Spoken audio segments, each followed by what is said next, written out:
This meeting is being live streamed. It is. I got a pop-up that said so.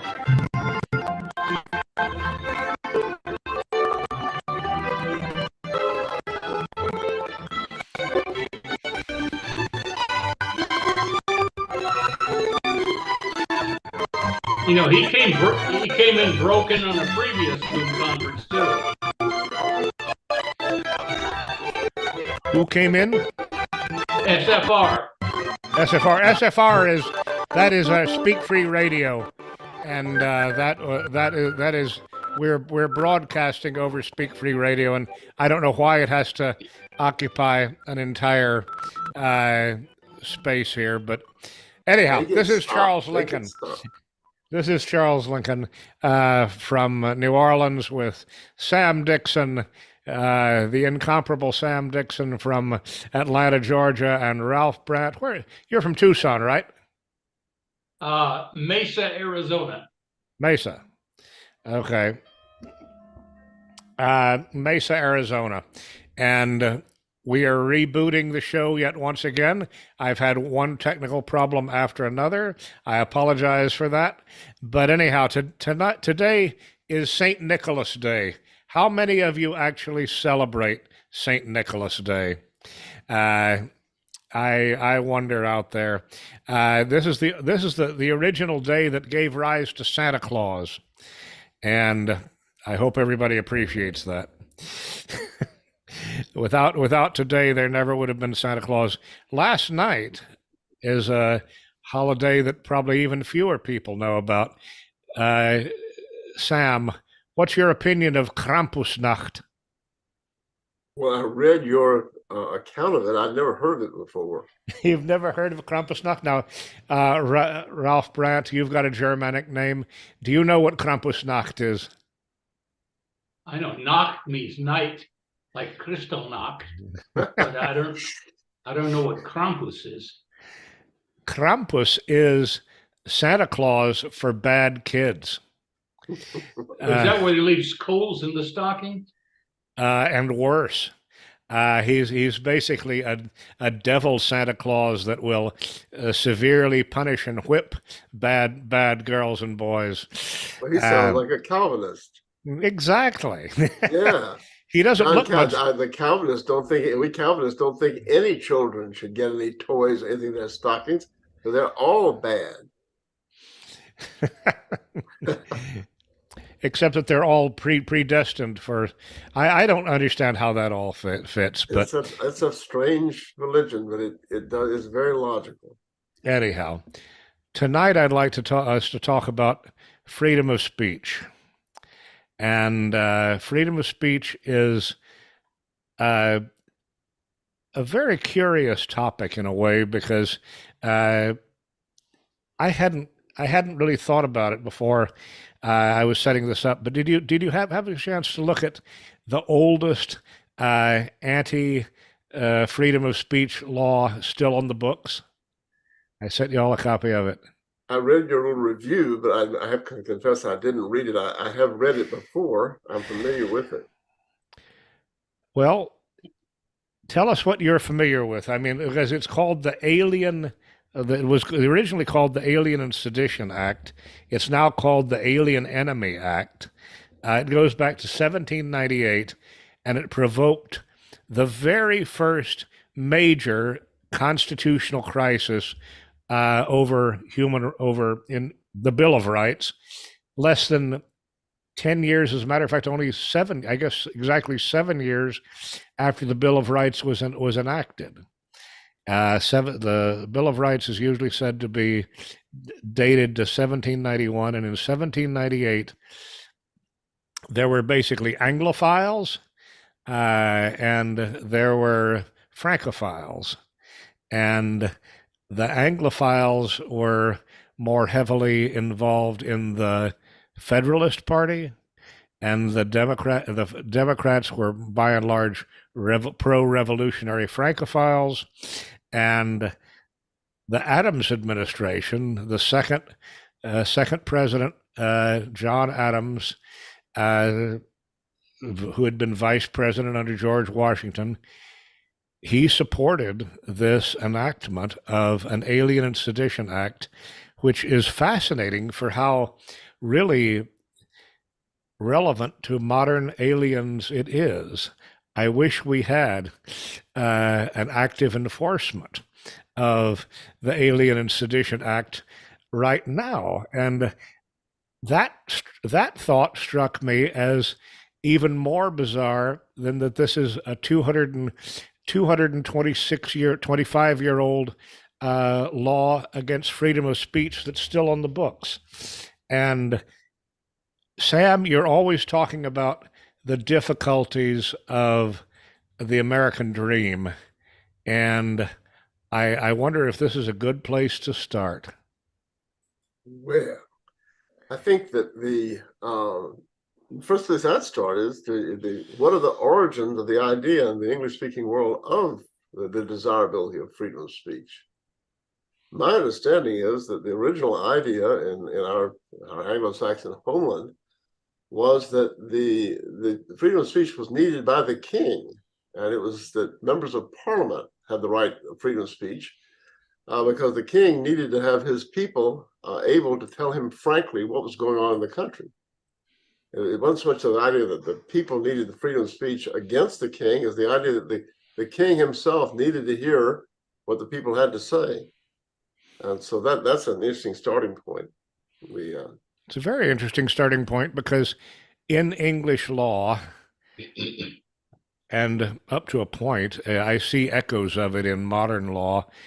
In English law, there's the concept of compassing the death of the king, which is tantamount to treason. Why don't you tell us your understanding of compassing the death of the king? Well, nobody was allowed to predict the death of the king or queen. People who were arrested in Elizabeth's time for studying the succession, trying to figure out who was going to be monarch when she died. And you weren't allowed to cast horoscopes about the time of the death of the monarch. But anyway, it's an amazing thing that we even have a Bill of Rights. You know, if we had a constitutional convention today, like a lot of conservatives keep calling for, I don't think we'd have a Bill of Rights. Do you think there'd be a Bill of Rights if we had a constitutional convention with delegates chosen by the American people today, Charles? No, can I put in my 2 cents worth? Absolutely. I was speechless for a moment, so go right ahead. Okay, at the Constitutional Convention, there was not one single black, one single Mexican, and one single Jew. We could never do that again. If we had a constitutional convention now, I'm sure the Jews would find out some way to take over the whole show. Well, and you have a universal suffrage democracy. I think the idea of rights, the idea of rights came to us from the military aristocracy in Great Britain. It didn't come from the common people. And we have no aristocracy today, and the military is dreadful. But the people, it's routine to read studies of what Americans say about freedom of speech. They will say in the abstract they believe in freedom of speech, but then when they're asked questions, follow-up questions like, well, should Jehovah's Witnesses be allowed to have meetings and denounce the Holy Trinity? Should communists be allowed to have a meeting? Should the Klan be allowed to have a meeting? Should white racists be allowed to? The majority of people don't believe that freedom of speech applies to people who have unpopular views. They mean that the Garden Club has the right to have a meeting and agitate to have the chrysanthemum made the state flower. That's really their conception of freedom of speech. Well, one thing too is when Machiavelli wrote The Prince, he said that a sovereign prince should give all his political enemies a regular forum to air the grievances, because nothing is more dangerous than an enemy who's been silenced. Now, a lot of people are saying that Hamas is an enemy that's been silenced, but apparently the Mossad knew about their attack a year in advance, but that's another tangent, so won't go off onto that. I think that's a very interesting concept, actually, and obviously one of the key points in freedom of speech is who who we want to talk. I mean, I want to go back to the Alien and Sedition Act of 1798 because you know it's kind of ironic if you think about it that the United States owes its existence. Uh, I, I assume there's no real argument about that. The United States owes its existence to the French, and yet we technically owe our existence to the French monarchy, and yet the Democrats, the Democratic Republicans, or I guess they were called Republicans at that point, of Thomas Jefferson, the party of Thomas Jefferson and James Madison, they favored the French Revolution, which is kind of bizarre and a little bit oxymoronic. The king who guaranteed American victory was beheaded by people supported by the American Revolution. And then the winners of the American Revolution, George Washington and the Federalists, Alexander Hamilton, John Adams, various other Federalist leaders, they supported the English, and they basically supported a constitution which, up to a point, recreated English law and order here in the United States. Could that, I mean... Well, okay, one thing is during the time period that the U.S. Constitution has been in existence, France has had 5 constitutions.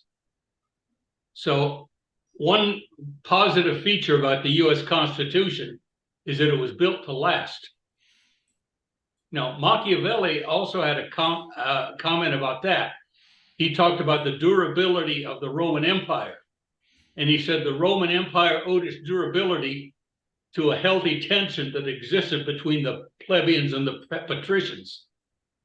And I think the U.S. Constitution incorporates some of that, you know, an upper house and a lower house and all of that.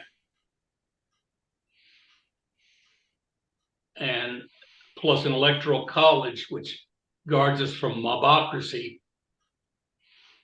It used to, it doesn't anymore. Sam, what is your take on the concept of letting your enemies speak? I mean, what, for example, I mean, we all, I think all three of us favor major restructuring of the United States. We would very much like to have aliens, especially seditious aliens, detained according to the Alien and Sedition Act of 1798, now known as the Alien Enemies Act.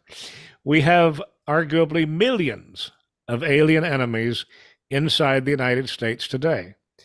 They are not being silenced. They're not being detained. They're, for the most part, being given houses and insurance and jobs, if they want jobs. And if not, they're being given, their women are being given good health care to bear babies who become 14th Amendment citizens. In restructuring America, what do we do with freedom of speech? Well, that is a very difficult question.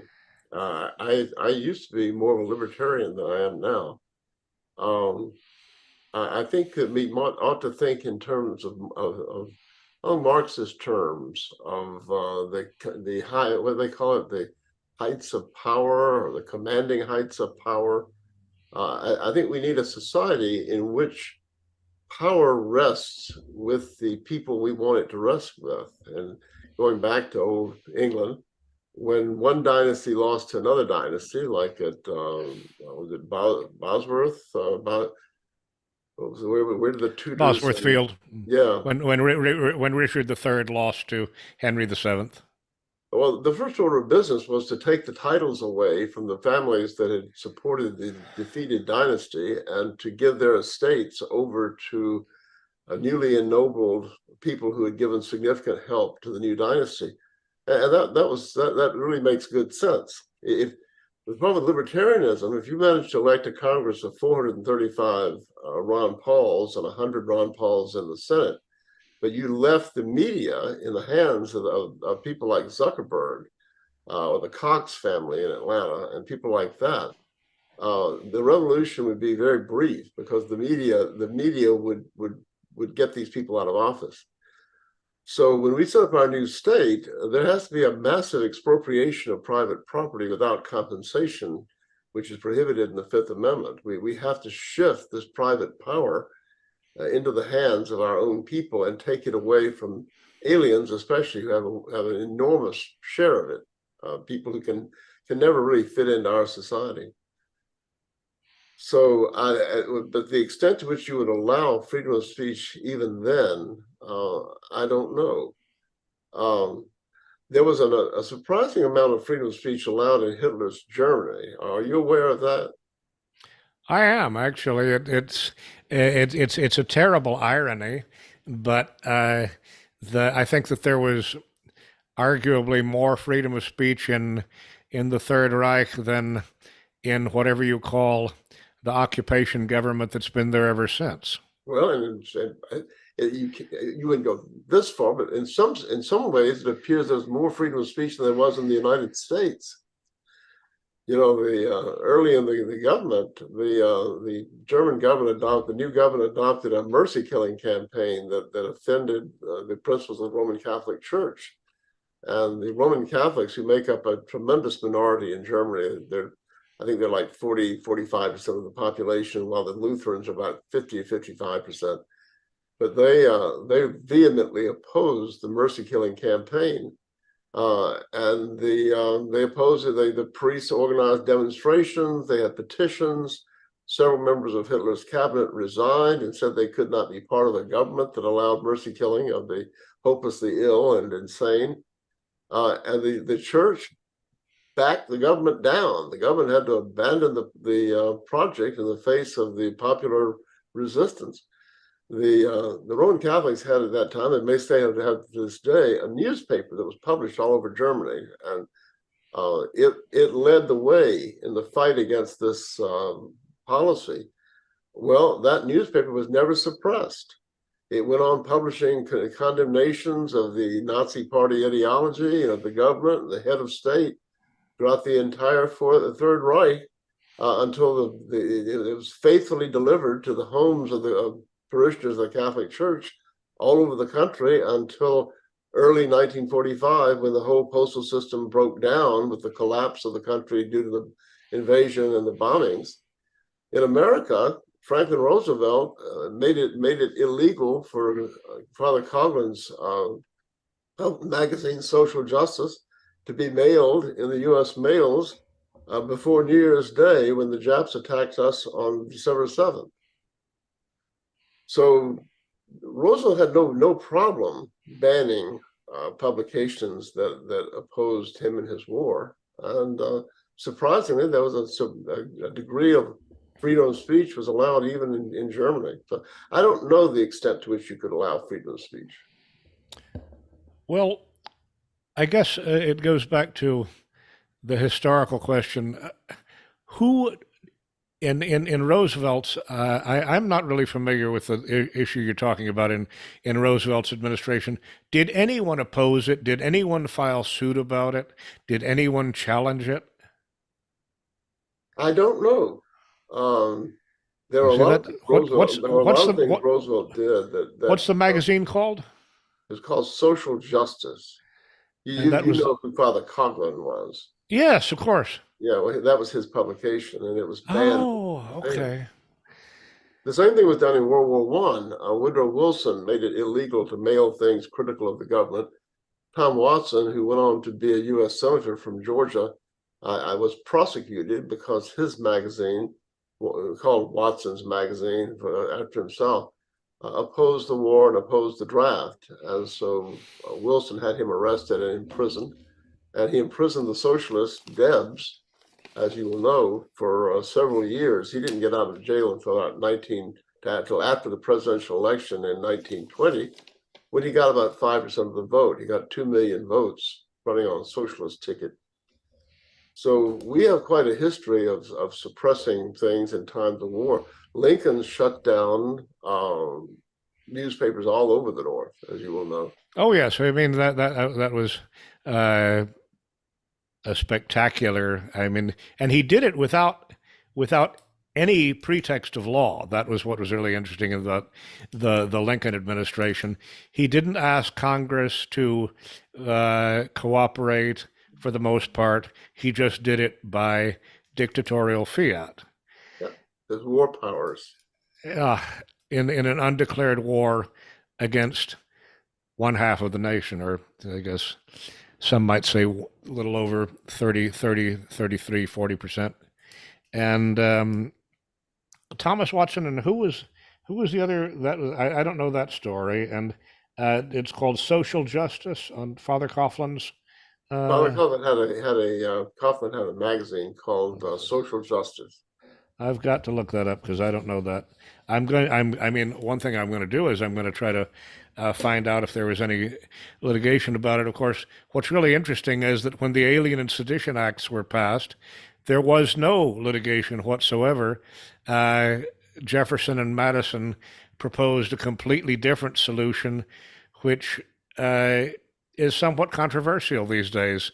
Jefferson and Madison proposed that Virginia and Kentucky state legislatures pass bills of nullification. And again, this was it's fascinating to look back and see how the concept of constitutional interpretation has changed. The concept of nullification was never challenged in court at all, but neither were the Alien and Sedition Acts. It was entirely a political matter how the Constitution was to be construed, and how different that is from the America of today. And I mean, that's an issue also of restructuring. I think that this program is called Legal Realism, and one of my agendas is that in a restructured America, courts should have much less power than they have today.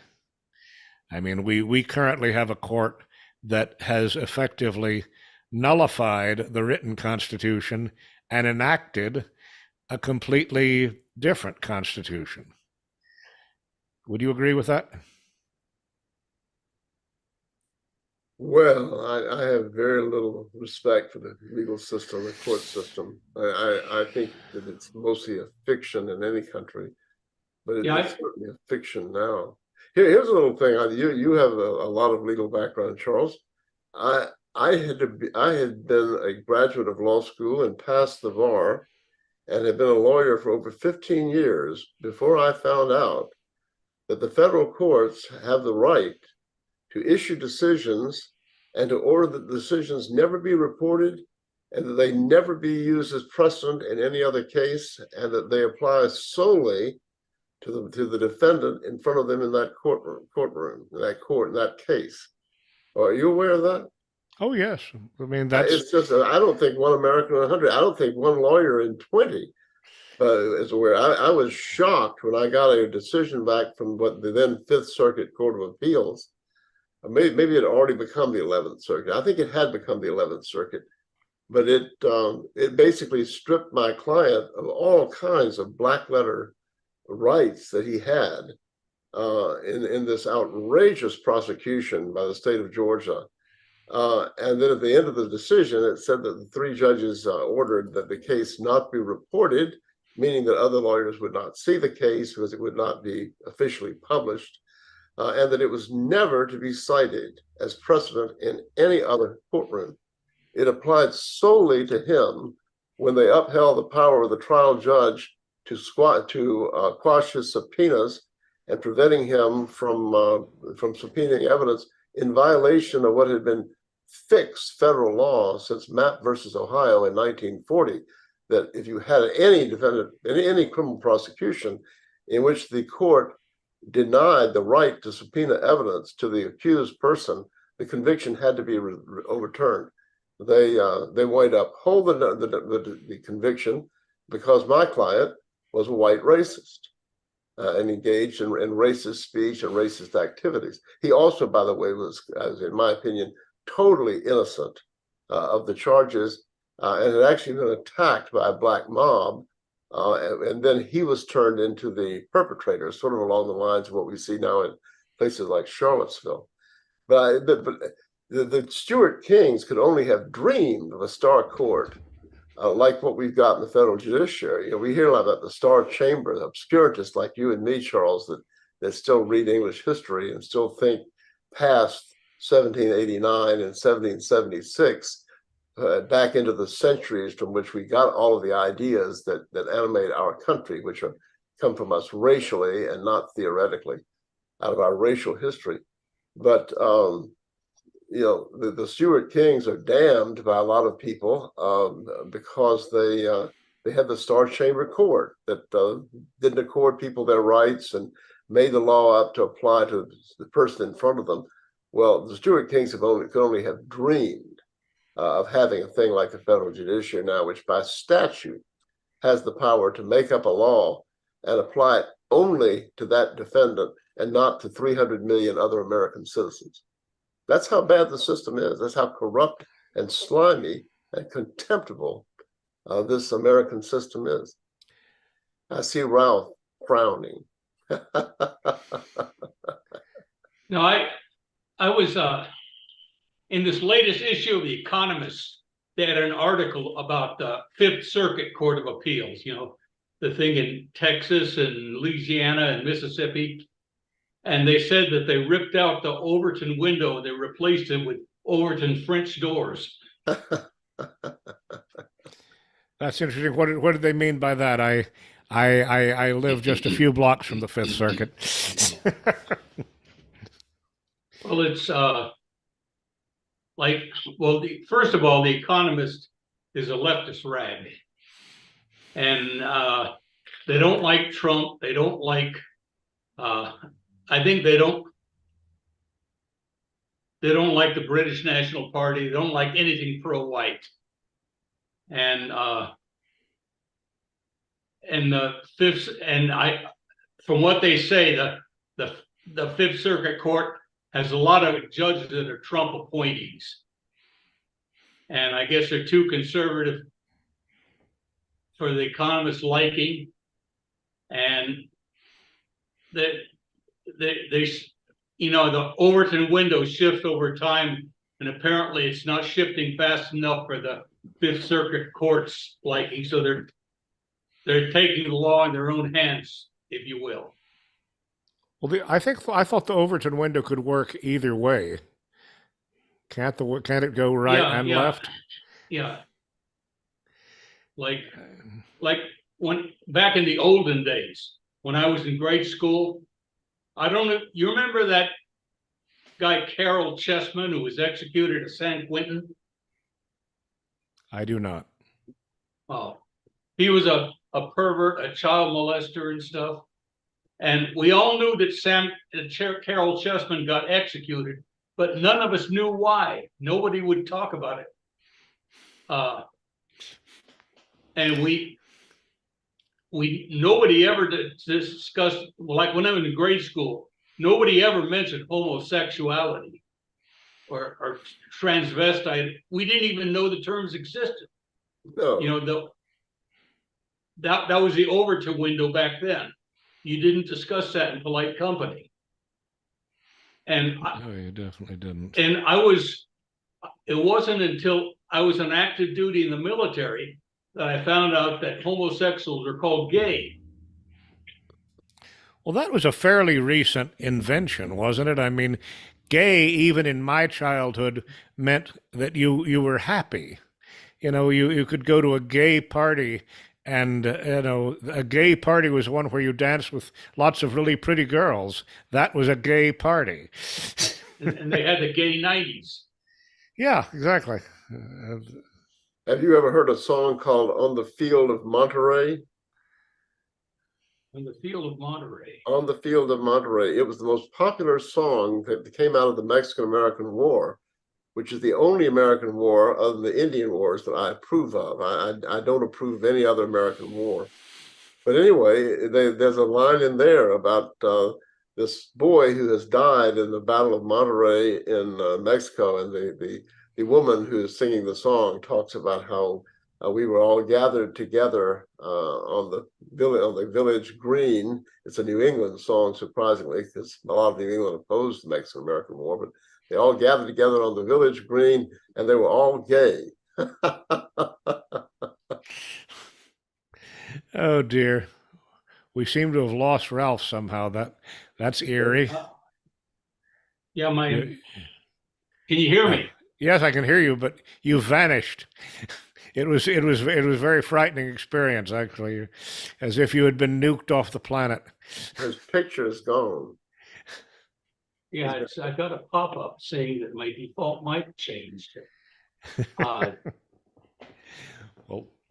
okay, you should sometime feature On the Field of Monterey on this podcast. It's a bit of American history that's been completely airbrushed out. There's no song that is ever remembered from the Mexican-American War because it's the war liberals hate the most. It was not a war in which millions of white guys fought each other over some sort of abstract principle and killed hundreds of thousands of each other over a moral principle. That's the kind of war liberals love. Instead, it was a war that doubled the size of the United States and brought the Anglo-Saxons all the way to the Pacific Ocean. So they hate the Mexican-American War, and they have successfully suppressed the song On the Field of Monterey. It's a nice song. Yeah, let me see. Another interesting thing is the Mexican War was in 1847, and then 2 years later they discovered gold in California, and a lot of Protestant ministers in their sermons said that the Almighty kept the gold hidden as long as California was controlled by the Pope. Interesting. Well, I never heard that. I lived in Mexico for 3 months. Back in 1964, my parents sent me to a total immersion where I lived with Mexicans and spoke Spanish, which was an interesting experience on many, many levels. But I learned the degree to which Mexicans hate us.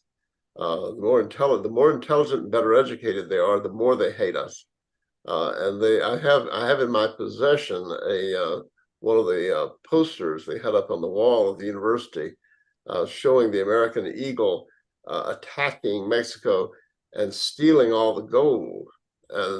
We were taught, the Mexican professors told us that if the U.S. had not stolen the gold in California, that Mexico would be prosperous and the United States would be poverty-stricken. That the only reason we had a higher standard of living than Mexico was that we stole the gold. And that they said that was the purpose of the war. I had never known that the gold was discovered after the war. You taught me something, Ralph. Yeah, it was I think 1849, right? Or maybe it was December of 1848 when it was found at Sutter's Mill near Sacramento. No, that's a fascinating phenomenon. The Spanish wanted nothing more than gold, and they had certainly used Mexico to that extent, but they totally missed California. And I'm going to try to play the Field at Monterey right now, but I don't know how. There's one woman that sings it. You can find one woman. I forget her name. Joan Sprung. That's it. Yeah, I don't know who she is. I like her music. Well, let me try, because it's very, very sexually normal, and it's very touching. This woman is grieving for her boyfriend who has died in this moment of victory. Although she does say they were all gay, like Ralph was saying, they were all gay. Okay, I hope I can figure out how to do this, but my technical ability is just not worth talking about. No.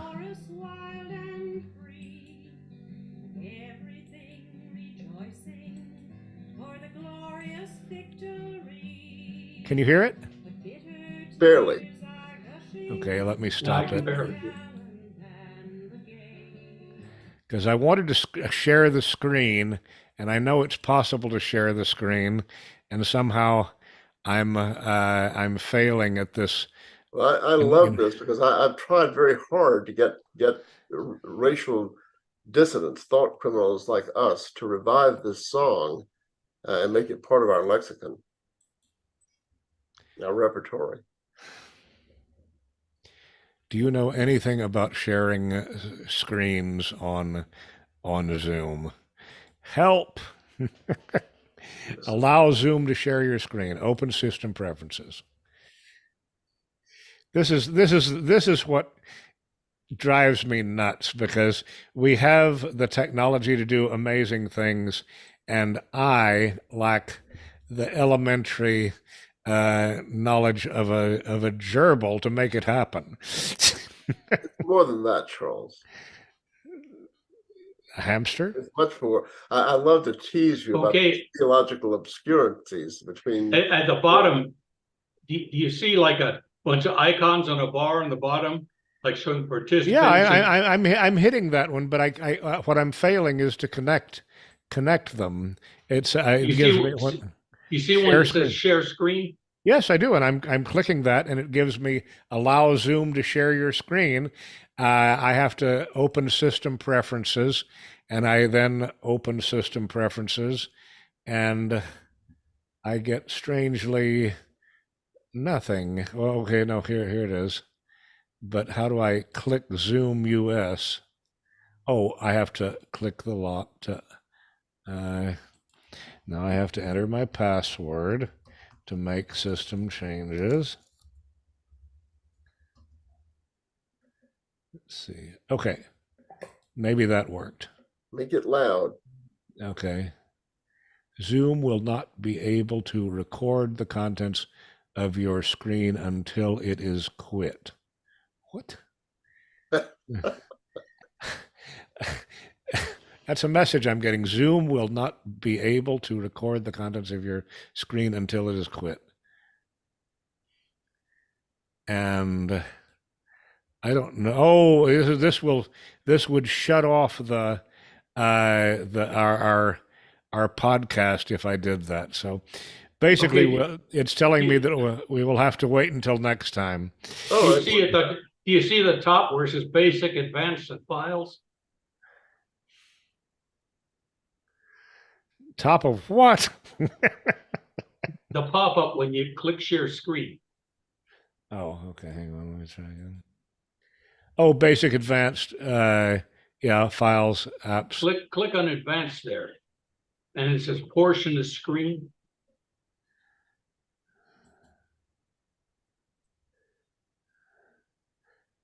Am I sharing it now? I see her picture. I see her album. Okay, well, let's see if this will work then. Make it loud. Can you hear it? Not well. It's okay. You know what the problem is? I can share the screen, but I don't know how to reroute the sound. Well, I think our viewers, if our viewers, and these young guys are interested in American history and recovering what's been taken from them, they can see this and they can look it up on their own computers, and they can maybe add it to their own group of songs. And I have to admit, Sam, you teach me so much. I have never heard of this song. And I'm a great fan of the Mexican War myself, except that, as you said, the New Englanders queered the deal. Well, the song was written by a New Hampshire guy, And the lyrics refer to a village green, which is far more part of New England culture than it is of Southern culture. So I guess for some reason there were those, I guess, some in New England that supported the war. We we had a book when I was a child at my grandmother's called Heart Songs. I still have my aunt's copy of it, and it had the song in there, "The Field of Monterey," and that's how I came to know about it. Well, but let's talk for a minute about the Mexican War. It's one war where no one tried to suppress freedom of speech. Interesting thought.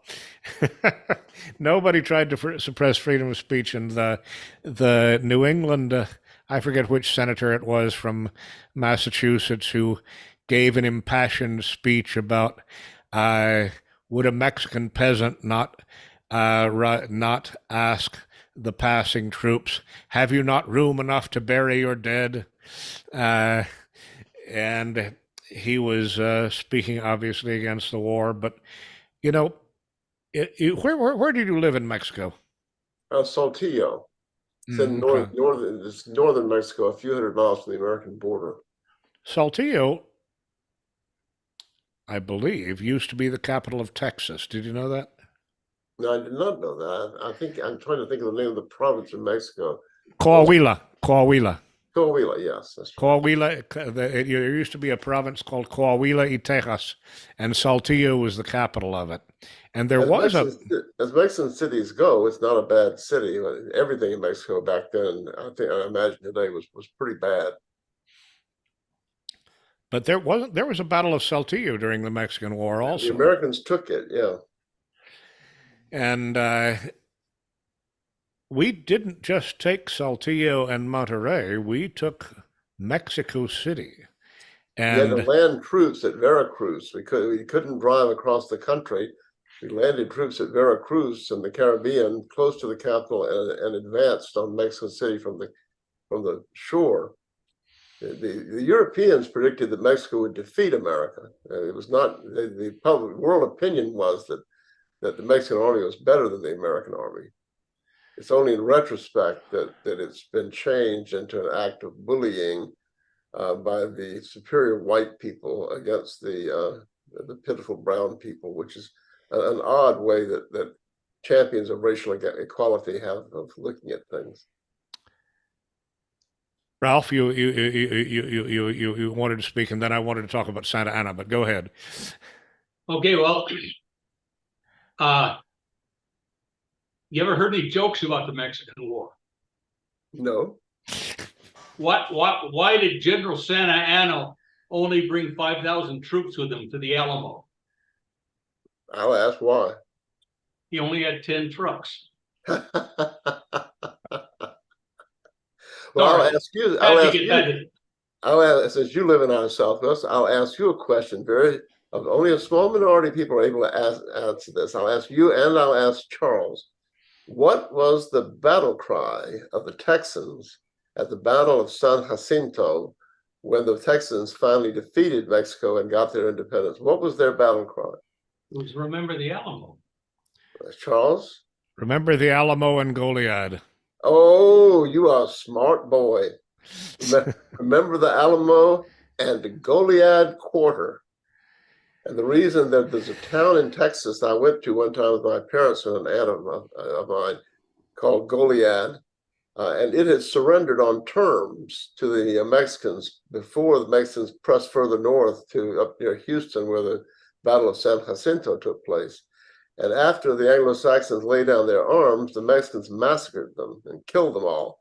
A few of them were able to jump in the river and swim away and carry the story of the massacre to the Anglo-Saxons in northern Texas. And so by Remember the Alamo and the Goliad Quarter, they were sending the message that we're going to treat you the way you treated our people. Now, if you had had a village, you now hear in liberal textbooks how the Americans killed a lot of prisoners of war at the Battle of San Jacinto, but you don't hear why. You don't hear about the massacre of the Anglo-Saxons in Goliad.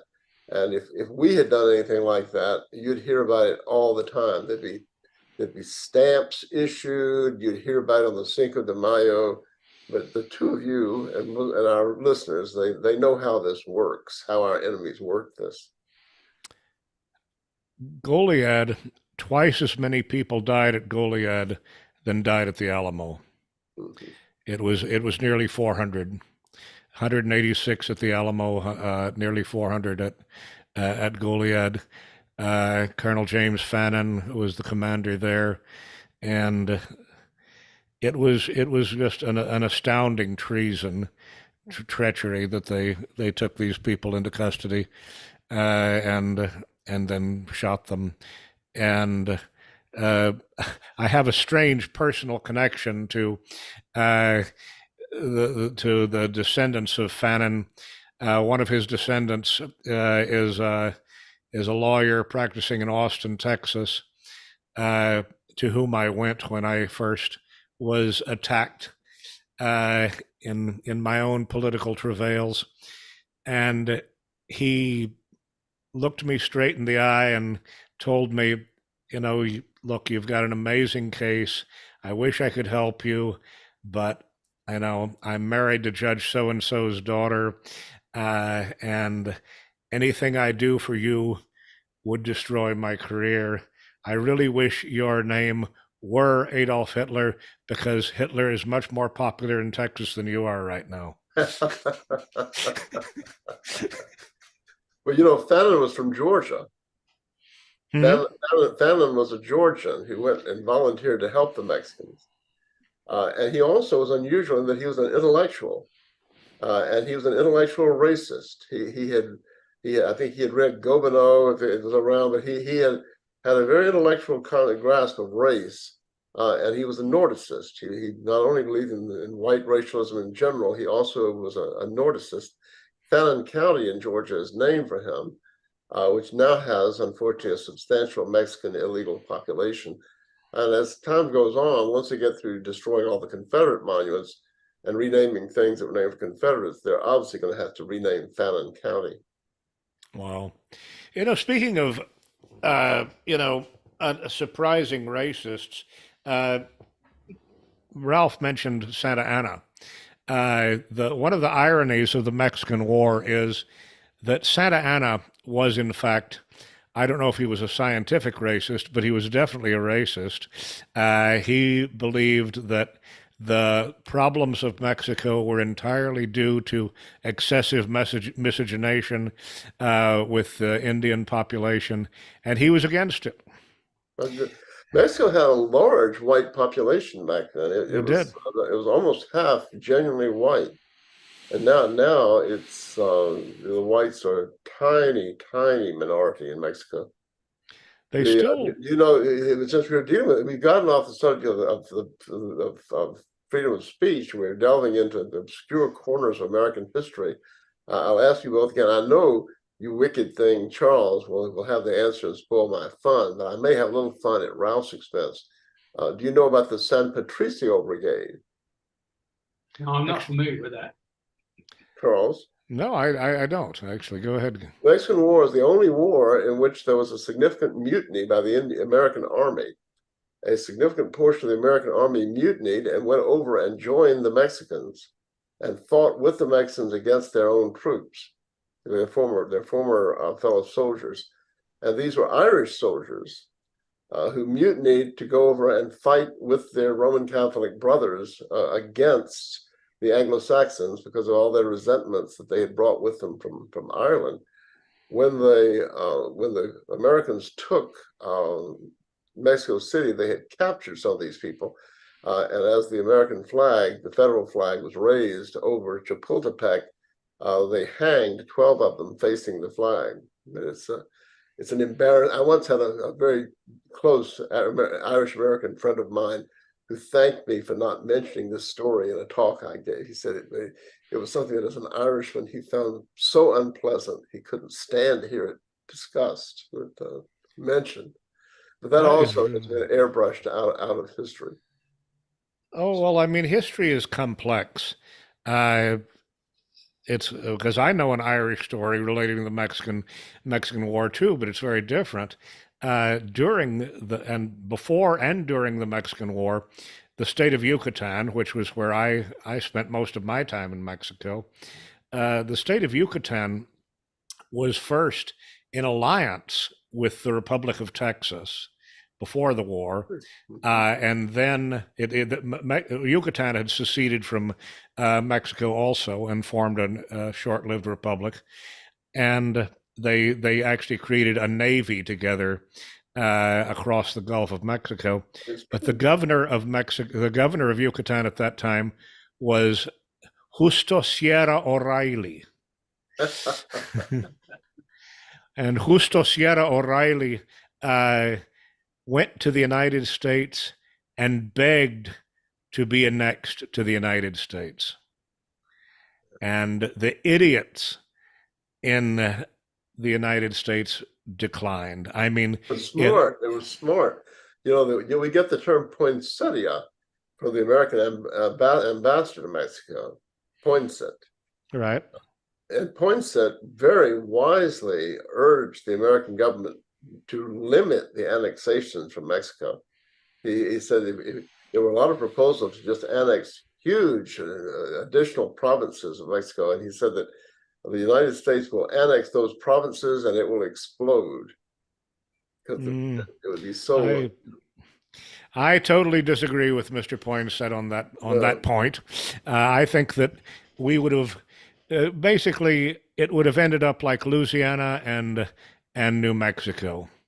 Are there racial issues in Louisiana and New Mexico? Yeah, sure there are. But basically, if we had annexed Mexico in 1848, we would have saved ourselves so much trouble. The Anglo-Saxon, I hate to say this, the Anglo-Saxon race would have dominated. We would have given the Indian population, reservations. They probably would have done as well or better in terms of survival than they've done under Mexico, because they wouldn't have mixed so much. And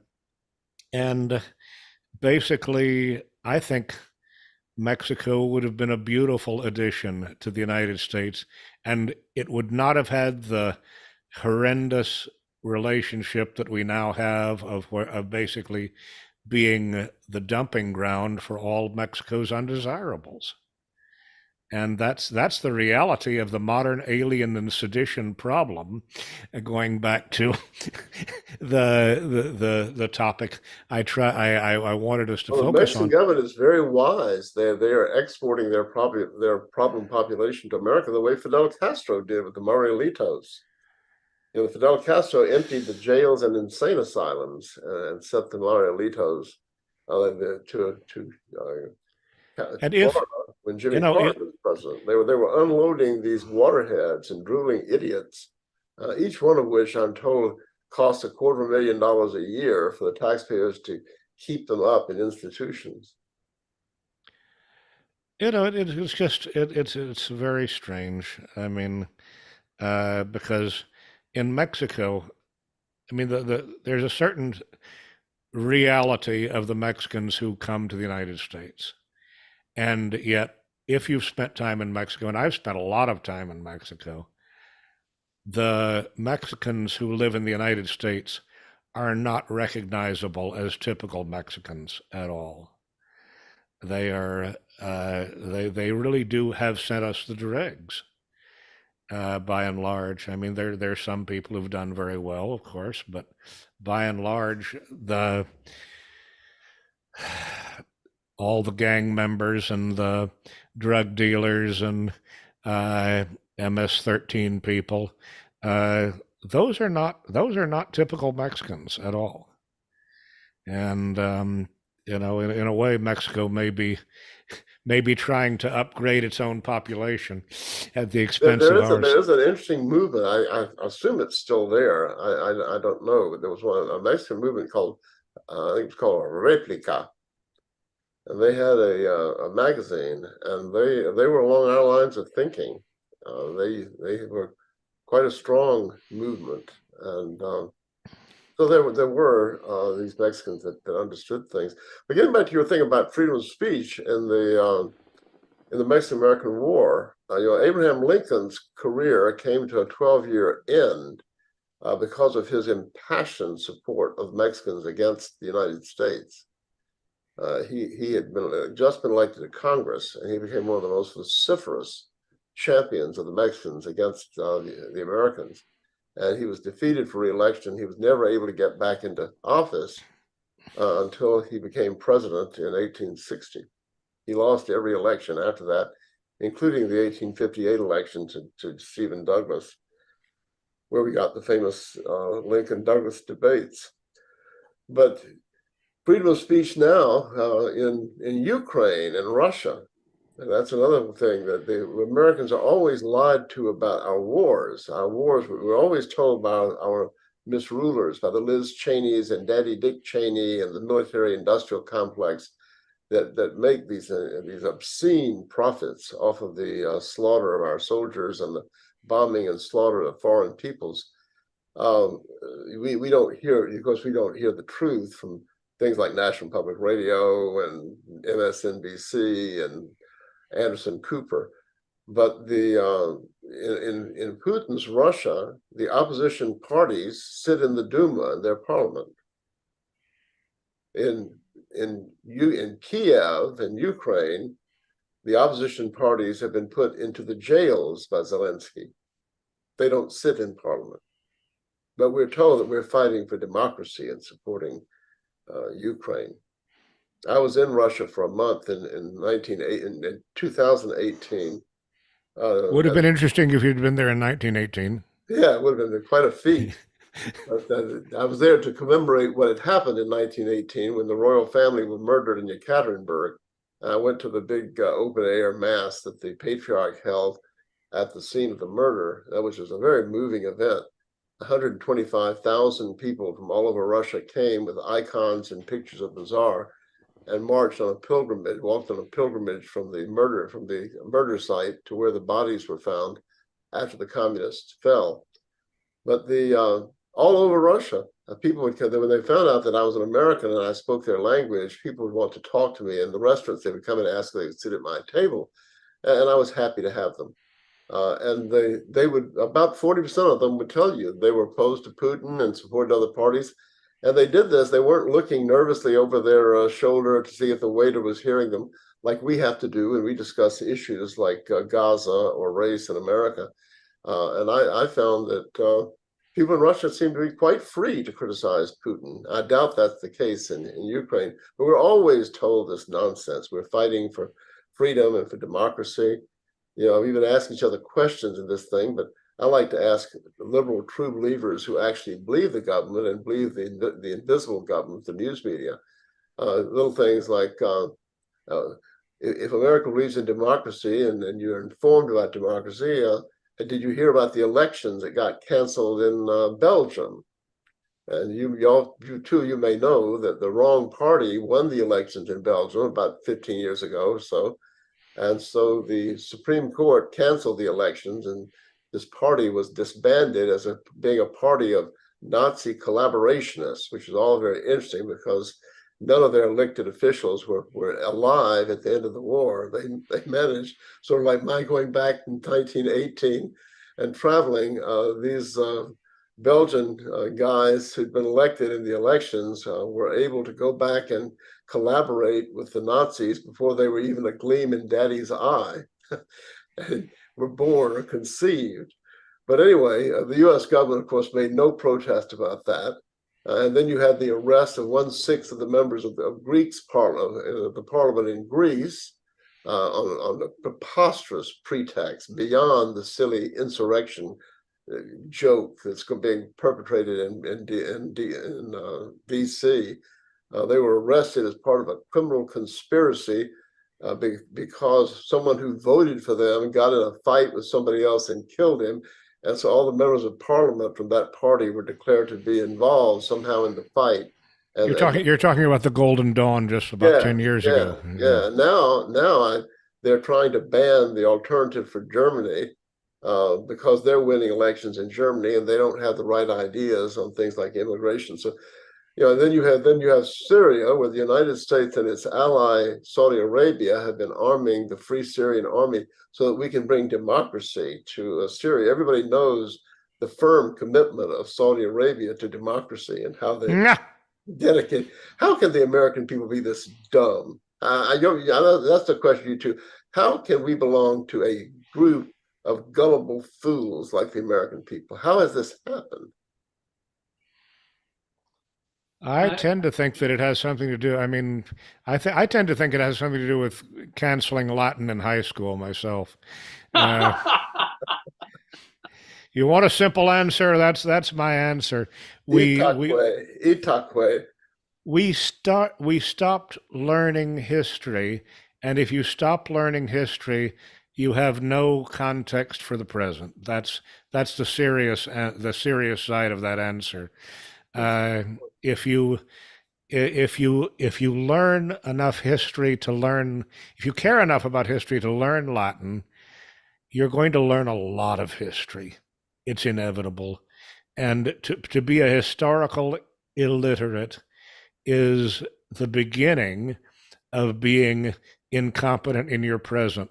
It's like, I mean, I hate to say it, but it's basically like you've got to learn certain things when you're growing up. You've got to learn how to go to the bathroom. You have to learn how to sit at a table. You have to learn how to go to church and sit in a group. And everyone basically is now deprived of all of those social skills. And that's the society we live in.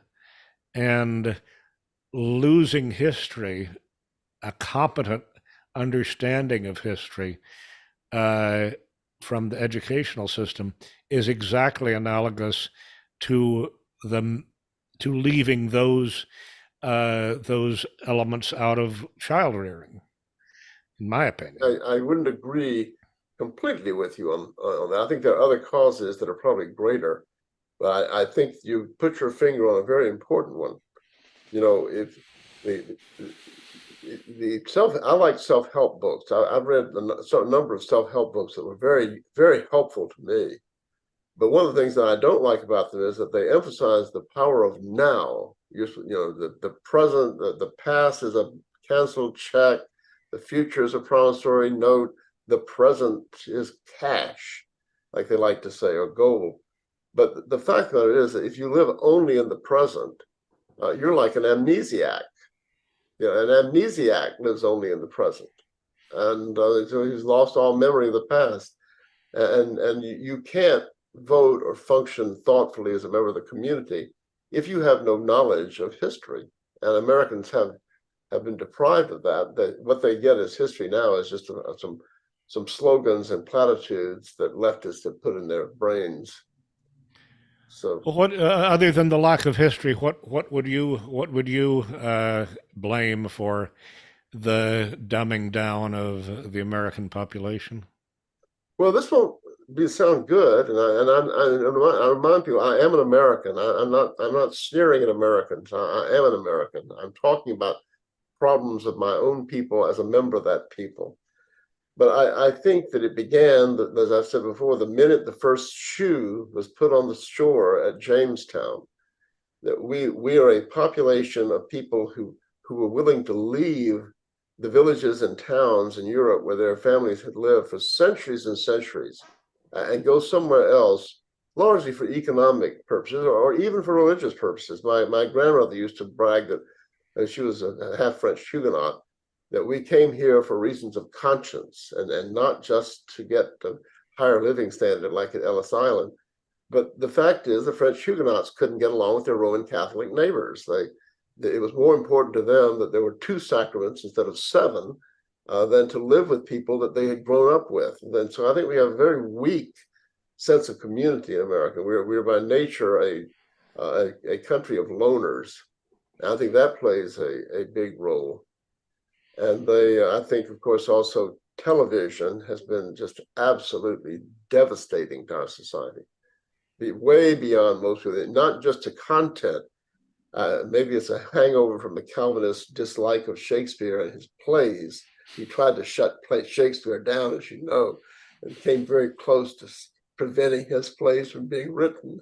But anyway, but there is just something inherently dangerous about a form of communication in which both the eye and the ear are involved.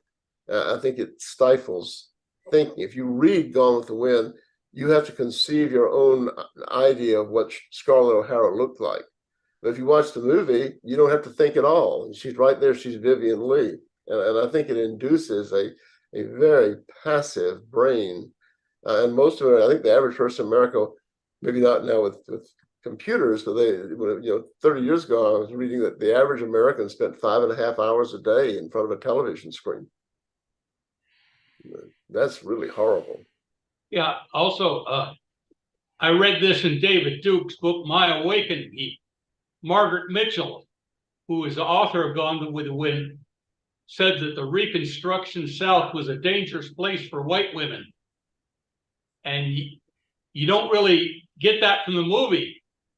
In fact, oh, you do. Remember when Mammy and Scarlett are walking down the street in Atlanta, and they're being jostled by insolent, threatening blacks, and then there's a scene where Big Sam comes to their rescue when they're attacked, and Big Sam from Tara intervenes and protects them. So you get a little of it. But go on, I interrupt you. I should have interrupted. But I've never read the book, but my understanding was it was a KKK that rescued her in the book. Yeah, they watered it down. They watered it down some. Yeah, they didn't rescue.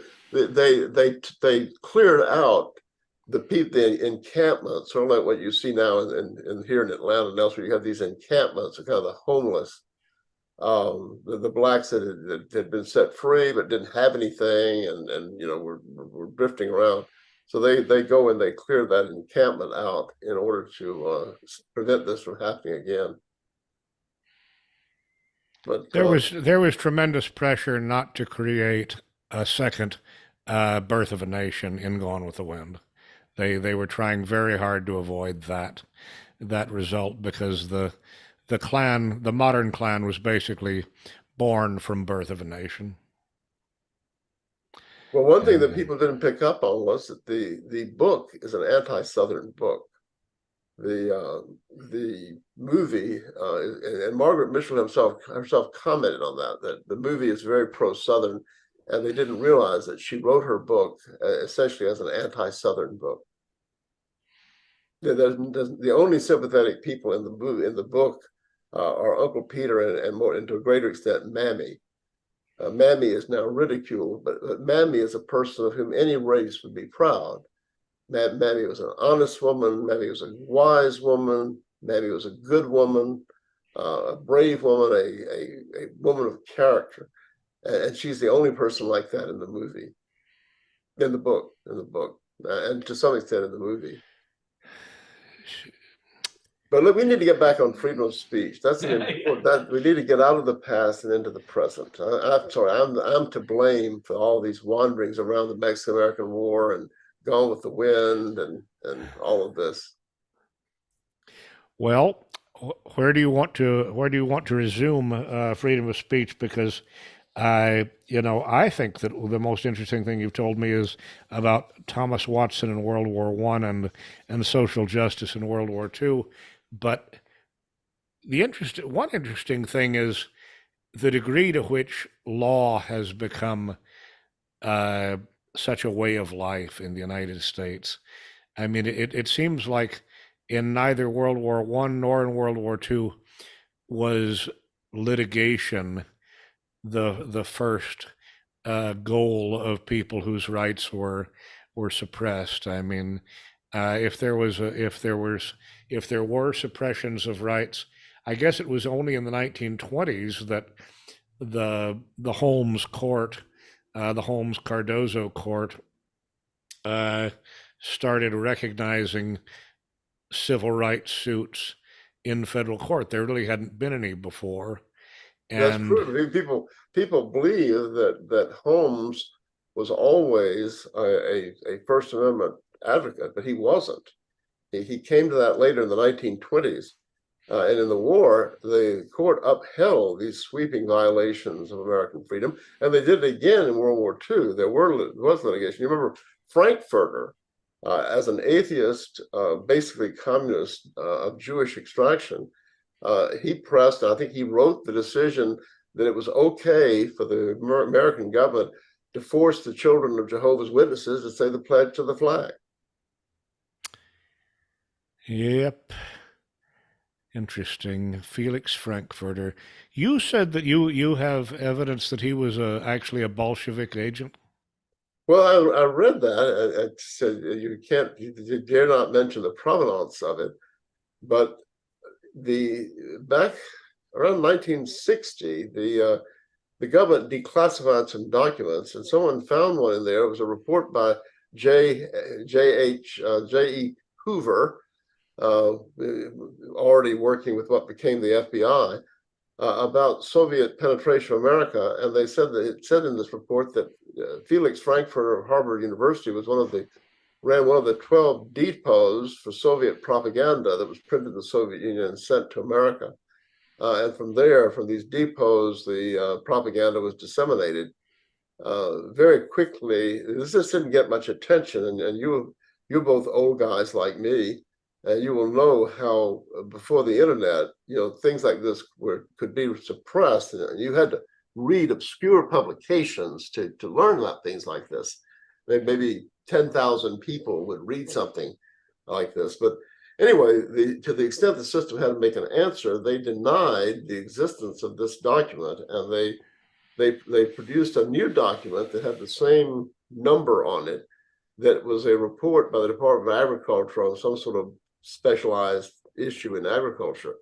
And they said that the people who had said this, who unfortunately were very, very radical people that would impeach the credibility of it from the very beginning, that they had made it up. Well, then they went back there. They had a copy of it. They went back, and when the government declassifies things, the government has a list that's done of what the documents are. They went to the Library of Congress and found the list, and that numbered document did not state that it was some sort of a study by the Agriculture Department. It stated that it was a report by J.E. Hoover, and they got a certified copy of that list, which showed the government had simply lied about it. They had tried to suppress it. But Frankfurter had what he called the hot dogs. You remember the hot dogs? These were young people that Frankfurter recruited, sort of like the Soviet talent spotters at Cambridge, and got involved in these radical politics. Alger Hiss was one of Frankfurter's hot dogs. Frankfurter was a great pal of Alger Hiss and helped him along. And the thing that was unusual was that Frankfurter, in general, went after people from prominent families who had money and tried to get them involved in these sort of extreme Marxist ideas. Hiss came from a family that had lost all their money. He had social prestige. It was a prestigious, New England wasp, but the family had no money. But he was still able to play a conspicuous role in helping the Soviet government. But anyway, you had these cases that violated, that upheld these violations of freedom of speech during the war. Of course, in Lincoln's time, as you were saying, the Constitution didn't exist. The Bill of Rights didn't exist. And really, I think most Americans today would be very happy about that. Like I was saying earlier about the studies have been shown of whether people believe freedom of speech extends to people like Nazis and communists and Jehovah's Witnesses. People don't believe that, and they would much prefer the kind of Bill of Rights that I'm told Canada has, that starts out with some glorious affirmation about freedom of speech, but then goes on and has all the prepositional clauses after it about except for, that allows the government to suppress it. But as a practical matter, if the people don't value freedom of speech themselves, the courts become a very poor way of protecting their rights. the lawsuits are expensive. I know that as a lawyer. You know that as somebody who's been involved in the legal system. And most people can't afford to go to court to affirm their rights. It's simply beyond the budget of 99% of all Americans to undertake a court case to validate their rights. I saw that as a lawyer when I very foolishly allowed myself for idealistic reasons, to be drawn into representing members of the Ku Klux Klan. And that's a story in and of itself. But I was not then and am not now and never have been a member of the Ku Klux Klan, which I don't really need to say, but since even National Review had referred to me as the Klan lawyer and inferred that I'm a member of the Klan, I say that. But I believed that in what I had been taught in law school, it was the duty of the lawyer to represent unpopular people and vindicate their rights. I learned better in the course of these cases. I learned that that's a fairy tale they tell you in law school. It's not the way the legal system works. But anyway, the reality is that most people cannot afford justice. In America, the king's justice has to be bought through a lawyer, and people simply can't afford to do that. In one of the cases I declined as I began escaping these cases that had wrecked my life in practice. A bunch of people had been picketing somewhere in South Atlanta, and the police had harassed them. They had ordered them to move around. Hey, you move over here, you move over there, you move back where we said to move. And so finally, people refused to do that, and the police arrested them under a law that makes it illegal to fail to obey police orders. And it's a reasonable law because, if you had somebody that was in an automobile accident and his artery had been cut and he was hemorrhaging to death, and some pushy, obnoxious person refused to move her car and let the ambulance through, the police have to have the right to make the person move the car. But anyway, this became a pretext, and these people were arrested, and a lot of them came to me and wanted me to represent them. It was just beyond. I was not born with a silver spoon in my mouth. I had to pay the bills. And the fact is that I had handled these cases, and I had seen how difficult they were, and I couldn't be paid, and it badly affected my practice. But, they didn't have the money to take this thing out of the municipal court and take it all the way up to the Georgia Supreme Court, and then probably all the way to the federal courts and maybe get justice there. So as a practical thing, people just can't afford freedom. And also, one reason I think that I never thought about it, that there are not many cases testing the power of government in World War I and World War II until you said it, Charles. But I suspect one of the reasons is that lawyers were afraid to take the cases. Their lawyers are very afraid now. They're really yellow. I got sued in Key West in a contract case. I had to talk to 12 lawyers before I get a lawyer that could represent me. 11 lawyers. Wow. 11 lawyers looked me up on the internet and said, I can't represent you. I can't, it would ruin my practice. I can't be known as somebody who represented Sam Dickson. And I'm relatively clean. The biggest charitable donation I've ever given in my life was a $200,000 gift to the Big Bethel American Methodist Episcopal Church, the Black Church, AME Church. And that's a matter of public record. I don't believe in talking about one's act of charity, but since I've been attacked by the SPLC, I'll say that. And I probably will enrage most of your listeners that money should have been given to us and not to a Black church. But I mean, this is how silly it was. But finally, I got a 12th lawyer who was gay and a libertarian and who was willing to represent me. And he did get punished. He got a lot of negative comments by the people in the bar association. I shouldn't have a lawyer.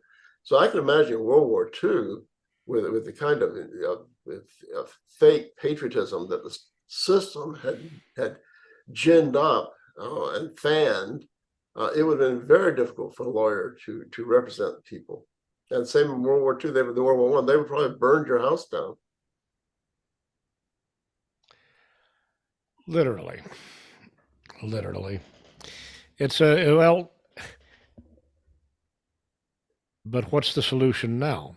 I mean, where do we go from here? Because there is more litigation about freedom of speech than there's ever been in the past. Uh, it doesn't. It often doesn't go anywhere, but it's permitted. I mean, I guess that's freedom of speech and freedom of petition in action. And I mean, the the Jefferson-Madison solution of 1798 was that states should take action. That's hopeless. The states are worse than the federal government. The Georgia Supreme Court is way to the left of the federal Supreme Court. You know, the philosophy, you are not a French revolutionary, and neither is Ralph, neither is anybody listening to this. We're not people like that. And Jacobins and extremists like that, these ideologues, the Marxists, they believe that ideas are sort of somehow eternal and that they apply to all situations and all times. That's not true. A political philosophy can only be evaluated in terms of the facts on the ground. And the facts on the ground now are that our people in America need a very strong leader. We need a very autocratic government if we're going to set this thing right. It's not going to be set right by returning to the Constitution of states' rights. That's just, I can't conceive of how thoughtful people can actually believe that kind of stuff. You know, we are in the situation, as I said before, that Russia was in when it was under the domination of the Mongols. And in 1380, one of the great heroes of our race, the Grand Duke of Muscovy, Dmitry Donskoy, led the Russian people in a fight against the Mongols. And for the first time, white people defeated the Mongols. Previous to that, white people had never defeated the Mongols. White supremacy is not what, as true as people think it is. The Mongols had centuries of kicking white ass all over Europe. The Russians finally defeated the Mongols in the Battle of Kulikovo Field. And that marked the beginning of the end of Mongol domination of Eastern Europe. But the only way to do that was by an autocratic leader like Dmitry Donskoy, who, by the way, has been canonized by the Russian Orthodox Church and was nursed back to health by the abbot of a monastery after he was wounded in the battle. It was a ferocious battle that went on all day. It wasn't one of these things where somebody outflanked the other army and the other army broke and ran. These guys hacked at each other with axes for 12 hours. At the end of the day, 80% of all the Mongols in the battle were dead, and 80% of all the white guys in the battle were dead. It was a real battle. But the only way Russia could break free and Europe could break free is with a leader like Dmitry Donskoy, who sent the word out, you will come to Moscow, and you will come in armor, and you will come with your horse, and you will come with your tenants, and you will have them armed. And anybody that doesn't show up, I'm going to find them and kill them. That's what you had to have. You couldn't have let's talk about it. Let's have the states consider whether or not they're going to send troops. Those were the facts on the ground in 1380 in Russia. And those facts were not the same as the facts on the ground in the America of 1789. And the fact of the matter is now that we are in an absolute fight for our very existence. And we are not going to recover except by very drastic things, like you were saying. We have to expel these people. We have to create a country like the Jews have done in the Middle East, where citizenship is limited to our own people. You and I don't have the right to be immigrants into Israel. Israel has an immigration law that doesn't allow non-Jews to enter their country. We need that kind of immigration law. We need a racially defined immigration law like they have in Israel. We have to define citizenship in terms of race. We have to take the commanding heights of power like Facebook and these things. We have to take them away from the Zuckerbergs without compensation and put them in the hands of trustworthy people. They're not going to let us do this willingly. They're going to fight like hell if they feel that white people are escaping their plan to dominate and rule and exploit us for their benefit until the end of time. So we're going to have a very different world, and it cannot be a world of states' rights and limited government and private property and that kind of thing. It's not going to. I like that kind of world. I'm not cut out for the job of being the Dmitry Donskoy and pushing people around. I'll have to, if I'm alive, which I won't be, I have to sit in my house and read my books and let somebody else do that. But at least I wouldn't cause them trouble if they did it, and I would understand it had to be done. I guess I want to read out loud the Alien Enemies Act and discuss it a little bit in specifics, because there's so many gaps here, and just the gap of reality and understanding. And I mean, you kind of, Sam, you kind of preach a gospel of doom in a way, because you say that there's nothing we can do, and that we just have to. I mean, you criticized someone I once had on one of these podcasts, but for waiting for Jesus. But I mean, I did not do that publicly. I did that for your ears only. You're being a very bad boy to say that. now I will have all of these Christians harping at me. Well, but I what I was going to say is that you're sort of saying that we should do the same thing. We need to wait around for Dmitry, what's his name? Donskoy? Donskoy, Dmitry Donskoy. Look him up. Okay. But, we have these resources here, and, it's just interesting to contemplate how poorly the resources that we have in the law are being used. Quote, 50 Title 50 United States Code, Section 21, Restraint, Regulation, and Removal. Whenever there is a declared war between the United States and any foreign nation or government, or any invasion or predatory incursion is perpetrated, attempted, or threatened against the territory of the United States by any foreign nation or government, the president makes public proclamation of the event. All natives, citizens, denizens, or subjects of the hostile nation or government, being of the age of 14 and upwards, who shall be within the United States and not actually naturalized, shall be liable to be apprehended, restrained, secured, and removed as enemy aliens.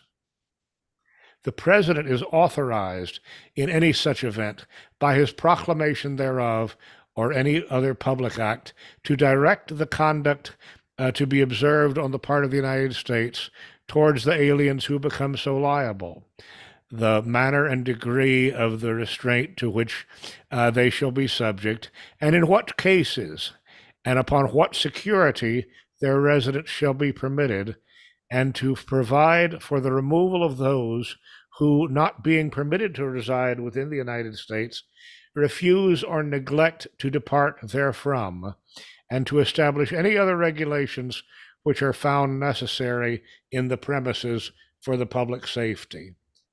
That is the current law of the United States, and it's followed by two more sections which go into even more detail, and I can read those. But first, I would like both of you to comment on the possible relevance of that rather draconian law to the present.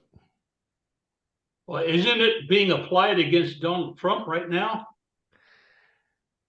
Interesting question. I mean, he is being kind of treated as an enemy alien. He's the only one, though. I mean, unless you include some of his assistants, or I guess Augustus Invictus in Charlottesville. 19 others in the state of Georgia have been indicted. Lawyers who are being disbarred all over America because they represented Trump. Okay. How about all the people who lobby for us to give these billions of dollars to Israel? Should they be included in that? That's a very good point. They like to claim that there's no such thing as dual loyalty. Well, Google dual citizenships in the United States Congress.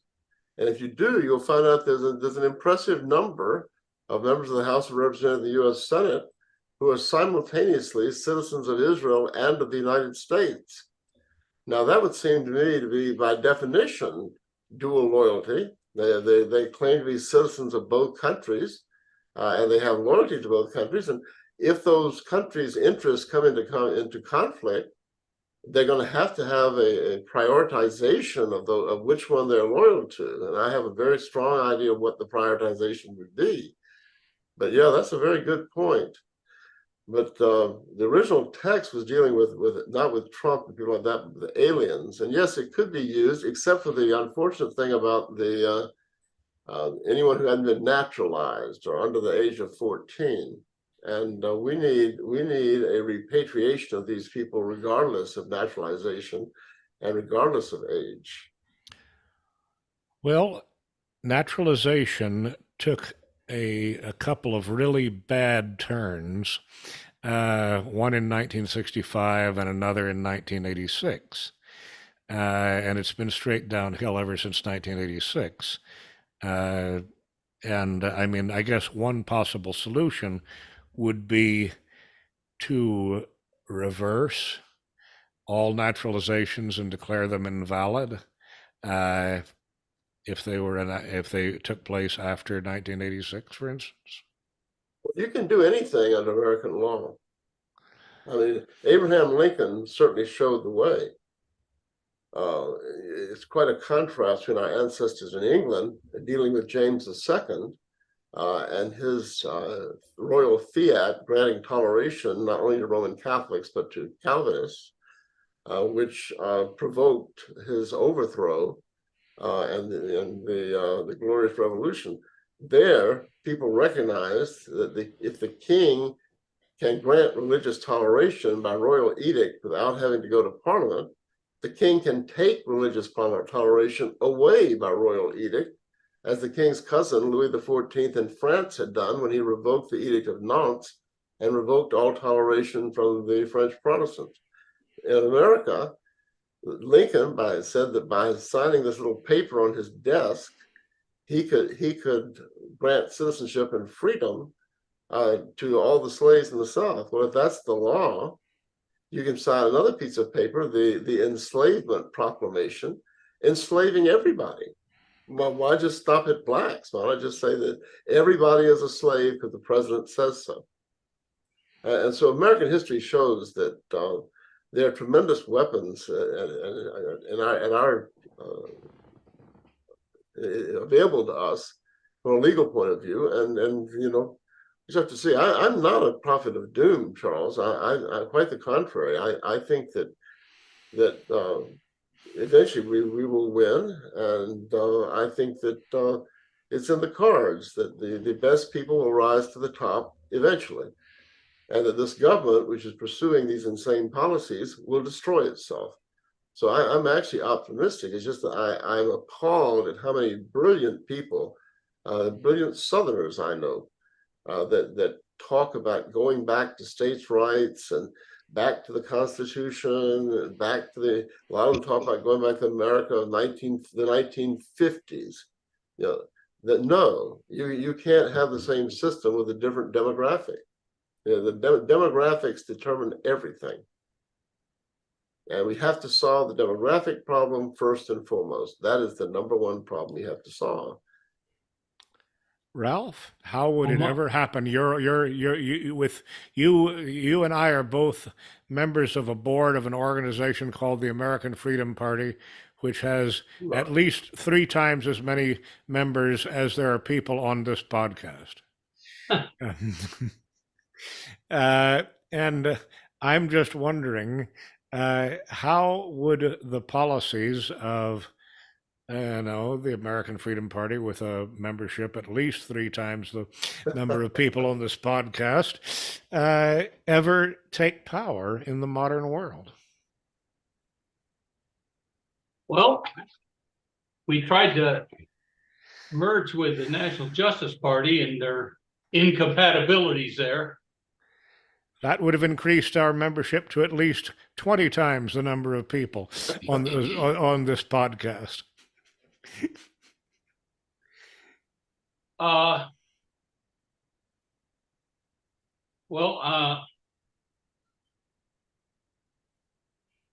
I've been talking to Ed about this a lot. And first of all, Ed has no use for Jared Taylor. He claims he's a sellout. Why? He's too friendly with the Jews. I met Jared Taylor for the first time a couple of months ago. He didn't seem like a sellout to me.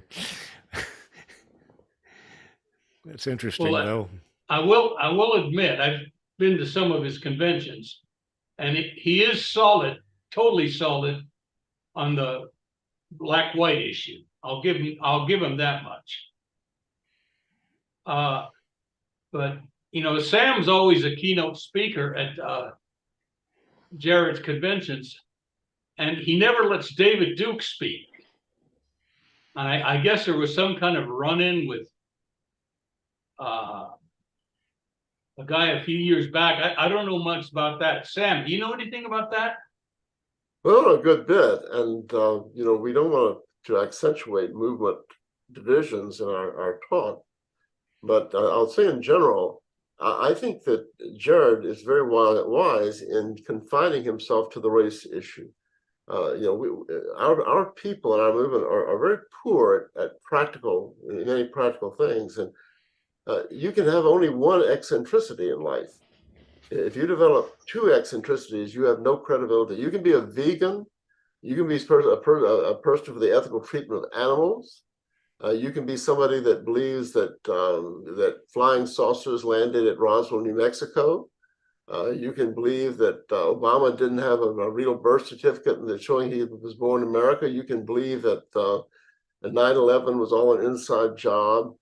You can believe in, you know, that a man can become a woman can become a man. You can believe that there are difference between the races. There are all kinds of things you can believe in.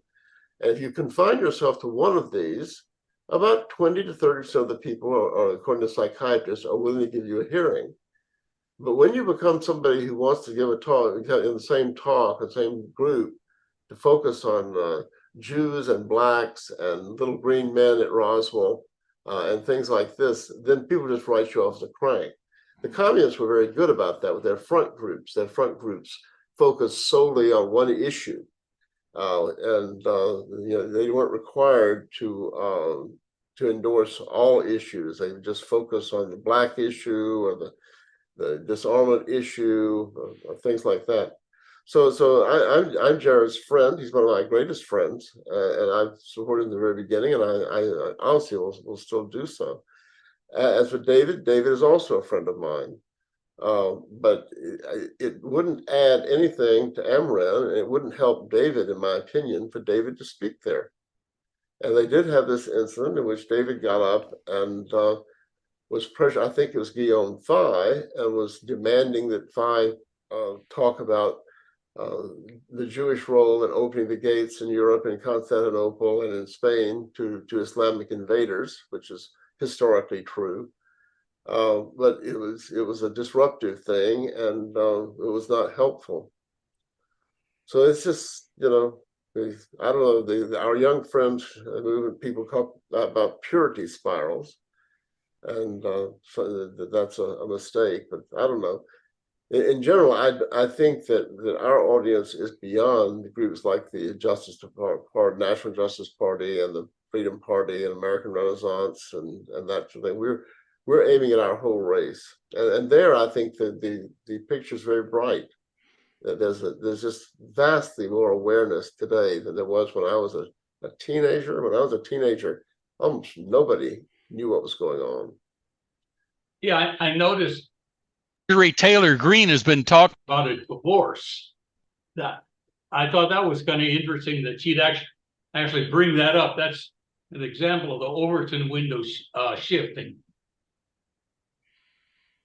Because it used to be anyone who talked about secession was a kook. Nobody talked about it. And nobody knew anything. This is an old story, like a stuck record. But you will remember what America was like in the 50s and 60s and what the government could do, and there would be absolutely no knowledge of it. If the Hunter Biden laptop incident had taken place in 1962, it would have completely disappeared. There wouldn't have been 100,000 people in America that would have known about it, because ABC, CBS, and NBC would not have reported, and neither would Associated Press, and nobody would have heard about it, and there would have been no follow-up in Congress. In the early part of the Kennedy administration, the Attorney General Bobby Kennedy and then John Kennedy, the president, met with Walter Reuther. I'm sure that Charles, being an aficionado of all these things, will have heard of the Reuther Memorandum. Yeah. Remember the Reuther Memorandum? Well, they met with Walter Reuther, who was a big leader in the labor movement. Walter Reuther had been an avowed communist, so much so that he went to the Soviet Union in the early 30s and worked as a volunteer to help Stalin build the workers' paradise. And he wrote letters back to his union newspaper that were run that ended with the slogan, "Carry on the fight for a Soviet America." Well, some 30 years later, the Attorney General of the United States and the President of the United States had no problem meeting with this person confidentially in the White House to outline how to weaponize the IRS and the FBI so as to shut up the pathetically small little group of haters, as they would call them today. And this was implemented. They discussed how to pressure radio stations into not allowing them to buy time. There were these people that would buy time to go on the radio, and how to Reuther suggested that they could use the John Birch Society's slogan, "This is a republic and not a democracy," to contrive ways to have the FBI go after them for as opponents of democracy. This is the Attorney General of the United States. Nobody in America, except a tiny group of people who read obscure publications, knew anything about the Reuther Memorandum. It was all successfully suppressed. And nowadays, there's no way they can stop it on the internet, which is why they are furious at what they call the distribution of false news, by which they mean distribution of information about things like the Reuther Memorandum. That, by the way, somebody leaked the Reuther Memorandum, showing what the president and the attorney general were up to, and that's how it came into the hands of the people that ran these tiny little newsletters, like the Herald of Freedom, or the little publication that the Berkshires had called American Opinion, and things like that. So that if you were one of the 10,000 people that subscribed to the Washington Observer, or the 80,000 that got the Spotlight, or something like that, you could learn about this. But that was out of a nation of 180 million people. They were just inconsequential. So it's so much better now. The Hunter Biden laptop, that thing has survived 2 years of attempted FBI, CIA, media suppression, and has forced its way into the open. This is wonderful. And millions of people are saying now that we can't live in the same country, which is what I say, what I think the two of you believe. We cannot live in the same country, not only with these antagonistic rival ethnic groups that hate us, but also we can't live in the same country with people like Mary Louise Kelly of National Public Radio, or Rachel Maddow of MSNBC, or Anderson Cooper of CNN. We cannot live in the same country as people who are promoting these lies about the January 6th hubbub, this little trivial incident in Washington that they've turned into an attempt to overthrow the government in which nobody carried a gun, and they're lying about. They're lying about what happened in Charlottesville. They know perfectly well that the city's own investigation showed that the city was at fault through the first Black police chief, who ordered the police to deny police protection to the white participants in the upcoming rally at the Lee statue. He had to resign 48 hours later, but you won't hear about that on All Things Considered on National Public Radio. We cannot live. These people hate us. These people are liars. These people have no integrity. They don't play by the rules. You cannot live in a country with people like that. Those people have to leave with the alien crowd. and they have to take up residence in places like Haiti, where they can live their philosophy. That's what has to happen with them. So you seem to be saying that freedom of speech is impossible. At present conditions, it's impossible. It's impossible. And yet it's the only thing that's keeping any hope alive. Well, it is, but we are like an underground group. You know, we are like Roman Catholics in England in 1605, or Protestants in Spain dealing with Torquemada and the Inquisition in 1540.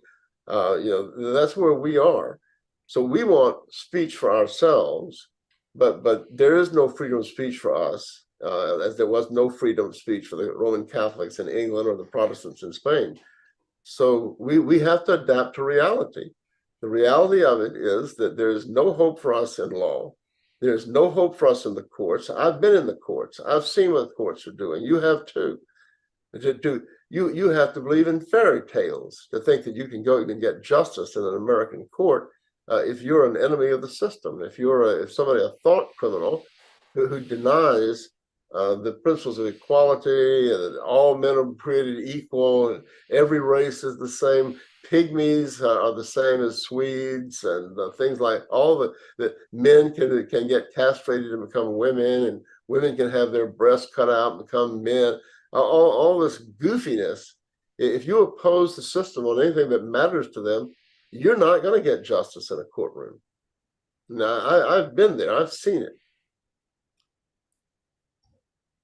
So we are flying. We are flying under the black flag. We have the flag against all nations, and we're working to raise the consciousness of our people, where when the crash comes, they will be prepared to take the actions that need to be taken to create a viable ethno-state along the lines of what the Jews have done for themselves in the Middle East. That's what we're doing, and it's not impossible, and I'm not an apostle of doing.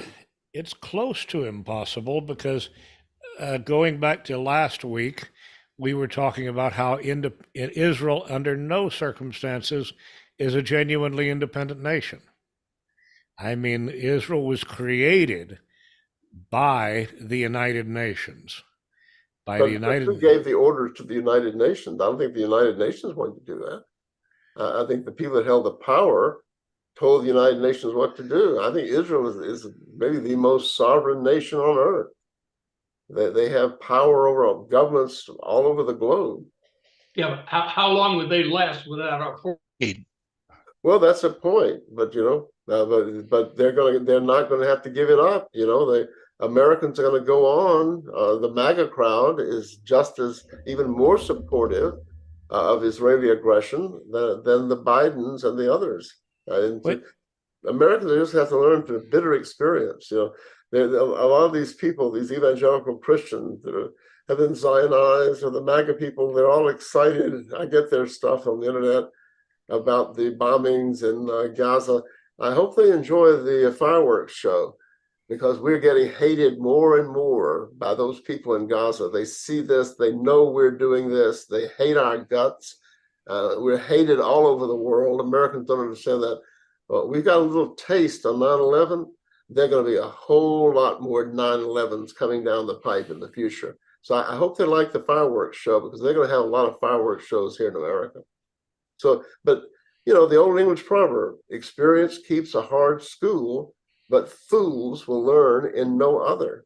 And the American people are just going to have to learn the hard way. You know, what's interesting is a few years ago, David Irving came to Phoenix, and he predicted that there's going to be another Holocaust in 30 years. And he said it's going to be in the United States. Who said and that? David Irving. David Irving. Well, I don't know. I do think I'm not a Jew, and it's not for me to make their decisions for them. But I think the marination of everybody in the world in the story of the Holocaust is a very dangerous thing for them, and it may really turn around and bite them on the backside. They are putting there's a line from Alexander Pope that Charles, whose knowledge is greater than mine, will remember about evil is a creature of such wicked mean or something. You know the line, but anyway, that you overestimate me. Pope was an underground Roman Catholic in Old England, but he was saying that he's a great poet, and he said that basically the thing was that when you first see something that is wicked and evil, you're shocked and repelled by it. But if you hang around it and you keep exposing yourself to it, that wears off, and gradually you're no longer repelled, and eventually you accept it. And I think they're planting the idea in the minds of people all over the world that if Jews become a problem, the solution is to kill the Jews. I don't think that's going to pan out well for them in the long run of history. Well, I mean, I want to just look at it as things from a little bit of a different perspective. When the Ukraine war first broke out, we were on a podcast, and the thought that I had before I really got into the details of Ukraine was that small countries have a real problem. And Israel exists because of this preternatural world elite that as you said, seems to be pulling all the strings in its favor. Who will pull the strings for a white ethno-state? If we don't take over the entirety of the United States, Canada, and Mexico, if we don't have at least one continent, Europe, Australia, North America entirely, if we don't have one continental base at least, and preferably the three that we ought to have, who's going to stand up for us? Who's going to lend us weapons? Who's going to give us anything? So I mean, if you carved out, there for a long time there was this talk of a Northwest state. Remember that? Harold Covington. And now of course the Northwest is one of the most liberal anti-white sections of the country. It probably won't work out very well in the Northwest, and not to mention the fact that the adjacent part of British Columbia is basically one big Chinese colony. I mean, China will not back up a white ethno-state unless betting man's money is on the Chinese. A betting man would say the Chinese are poised to take over the world. And if they do, where will our ethno-state be? Well, we'll be treated like the Manchus in Manchuria, or the Tibetans. First Manchuria, then Tibet, now the United States. But we can't handle that. We can't control the Chinese. We can only deal with our own people. I think there are two things that I would argue, three things really. One is that the group that never fails us is our enemies. They never fail us. They're doing everything I would have them do. If I were running them, I'd tell them it's time to cool it, to shut up. We have won. It's time to just consolidate the victory, but they cannot control themselves. They have to go out and start trying to tear down statues and come up with stories that Black children get bad grades in school because they have to walk by a Confederate statue. That they have to keep pushing, and they keep bringing the issue up. They do thousands of times what you and I can do on this podcast every day to help us. And the second thing is that they are going to wreck the country. It's like my Russian tutor said about the communists in Russia, that Russia would definitely be free again and free of communism, because communism is such a goofball, nutty idea, Marxism, that you can't build a country out of it. It's contrary to, she said, contrary to God's law, it's contrary to natural law, it's contrary to science, it's contrary to human nature, and it's going to fail. And it did fail, just as she said. And this thing will fail. It's failing before our very eyes in shocking ways that most people, even on our side, are not aware of. I see it every day in Atlanta because I'm still something of a lawyer, and I interface with society at large, and I see those amazing things that are a milepost in America's march to fall off the edge of the earth. And then the third thing is we will be saved by people we don't know. The brutal fact is that the human resources of our movement are not such that we would be able to save the country. I'm not the man on the white horse, and I have yet to meet the man on the white horse. But I think there will be a man on the white horse. I don't think we know who he is, but he will be there, and the hour will make the man. There'll be many men. I don't believe in the Führerprinzip. I think it has to be done by a large number of people, but I think this will happen. But people have to be prepared to let go, to let the past go. Stop trying to recreate Independence Hall in 1791 or 90 or 89, whenever they wrote the Constitution. Well, sounds like we're out of time again, but thank you, Sam, and thank you, Ralph. And we've got to move forward and keep doing this because basically it's all we can do. All right. Good night. Good night, everybody, and thank you again. And well, happy one final time. This is St. Nicholas Day.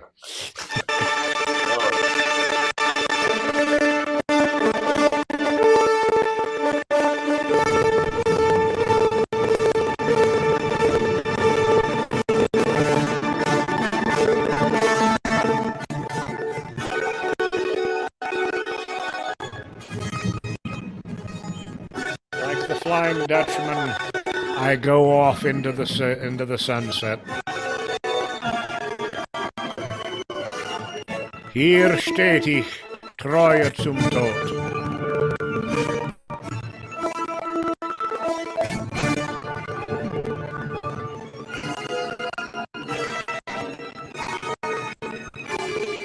Good night, everybody from New Orleans.